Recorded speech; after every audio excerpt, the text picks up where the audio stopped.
Clay is the new heavyweight champion of the world, boy. Yes, he is. And I don't even have a scratch on my face.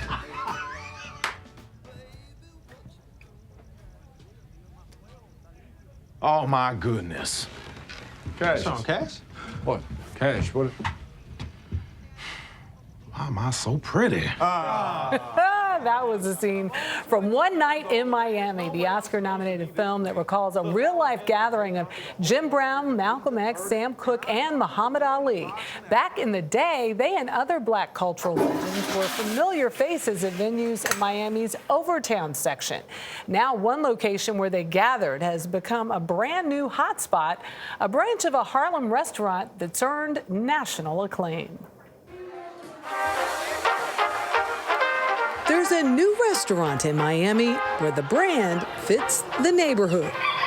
Chef Tristen Epps helms Red Rooster Overtown. So using a local fish from here in South Florida, that's seasonal. Where he dreams up dishes like blackened grouper with broccoli, cauliflower, and kale, and a sauce with a twist. Foamy sauce is a fried chicken and clam broth. Oh my gosh. So we wanted to put like a surf and turf element without putting a giant piece of like chicken on there, but still have that little node to what Red Rooster is. Trying to show and showcase Afro-Caribbean and Afro-Latin cuisine, but in the highest way we can. Like the fire-roasted Wagyu oxtail, a dish that pays homage to the African-American and Caribbean heritage of this neighborhood near downtown Miami. Whether it's been, Latin Americans or people coming from other countries, like oxtail is somewhere, everywhere other than Europe. It's that throwaway piece of meat that we wanted to really, really highlight. Is that a truffle? This is a truffle, so a little bit of summer truffle. Obviously there's red wine in this, and then we just like to... Oh my gosh. All over. Look at you. Just enough to accent it, right? And just really bring out the flavor of that meat. The most elegant oxtail you'll ever see. Red Rooster Overtown is an offshoot of Chef Marcus Samuelson's famed Harlem, New York eatery.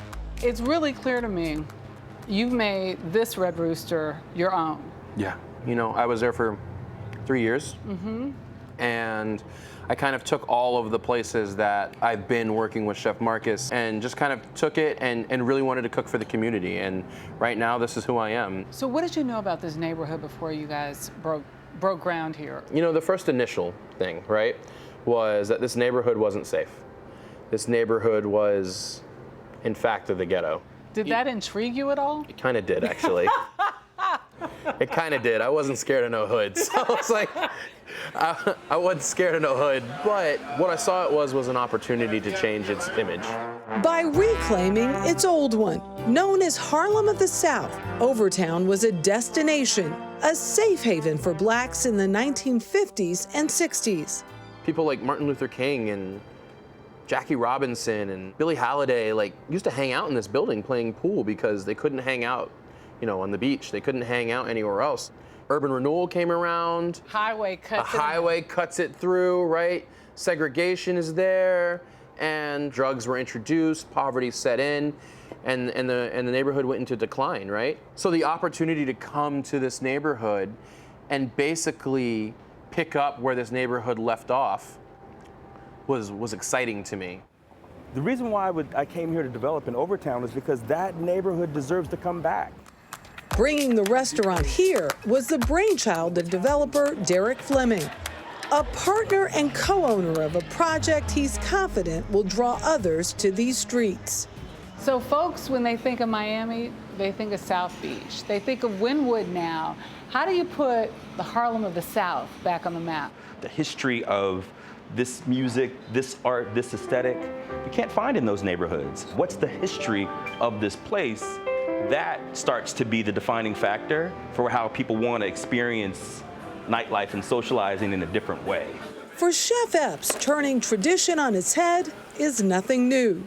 So obviously grits come first. Grits come first. All right, bright green. I actually love the look of this. Take his version of the classic shrimp and grits, not only off color, but made with rice instead of corn. So rice, without the rice trade, without the crop of rice, America's wealth was really nowhere.